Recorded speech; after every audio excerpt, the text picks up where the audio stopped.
Justice Kennedy has been the man in the middle for a long time, but particularly after Justice Sandra Day O'Connor retired in January of 2006. She had been our key swing vote for a long time, but Justice Kennedy had been in the middle with her on some cases. But since then, his reputation as being the decider on the biggest issues has been sealed. Let's just step back and remind people where he came from. He grew up in Sacramento. He was appointed by Ronald Reagan in 1988. Congratulations. Good luck and God bless you.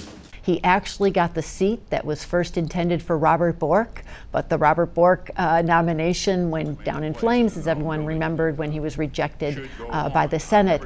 And he was supposed to be a tried and true conservative in the minds of, I'm sure, many people in the Reagan administration and others who supported his nomination. And it has turned out that he has been more conservative than not. He will vote mainly with the four other more conservative members of this court: Chief Justice John Roberts, Antonin Scalia, Clarence Thomas, and Samuel Alito. But in the really closely watched cases that so many viewers pay attention to, he will often be swinging over to the liberal side. And that has certainly happened on gay rights. That's happened a little bit on some racial issues. It's happened a little bit on the death penalty. If you think of campaign finance and First Amendment issues, Justice Kennedy is very strong on the First Amendment across the board, not just for individuals, but for corporations and so many interests. There is where he's actually not so much the swing as much. He actually took the lead in the Citizens United ruling of 2010. I would say Chief Justice John Roberts was more a fifth vote person there, because Justice Kennedy has been consistently very strong on free speech rights in a political context in terms of striking down campaign finance regulations. That doesn't happen as often as it happens that Justice Kennedy becomes the fifth vote.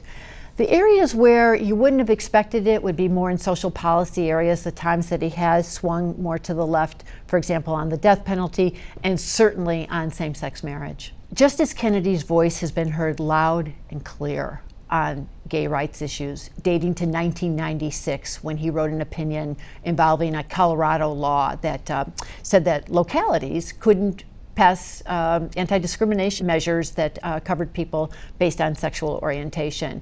And he wrote a very strong opinion that was hailed by gay rights activists. And that happened to be a 6-3 vote. So he wasn't, he had a little room to spare there, but he did take the lead. Back in 2013, though, in the Windsor case, it was a 5-4 decision that depended on his vote and his rationale. That was the decision in which the Supreme Court ruled that a portion of the Defense of Marriage Act that defined marriage as only between a man and a woman for purposes of federal benefits was unconstitutional. We won everything we asked and hoped for. And Justice Kennedy wrote very generously about same-sex couples, about the dignity that should be accorded same-sex couples, and about their children, and their children not being stigmatized because they might be treated differently than children from heterosexual marriages. That decision was really crucial to so many lower court judges who got us where we are now. So many judges read Justice Kennedy's rationale there and decided that they should strike down same-sex marriage bans. I actually was in a position to interview Justice Kennedy around the time that these lower court judges were striking down these bans, and I asked him if he had been following it, and he sort of shrugged. He certainly didn't show his hand about what he had been watching. And then I said, how do you feel about always being the justice who people argue to, especially in same-sex marriage? And again, he just sort of shrugged and he said, well, I think that's overrated.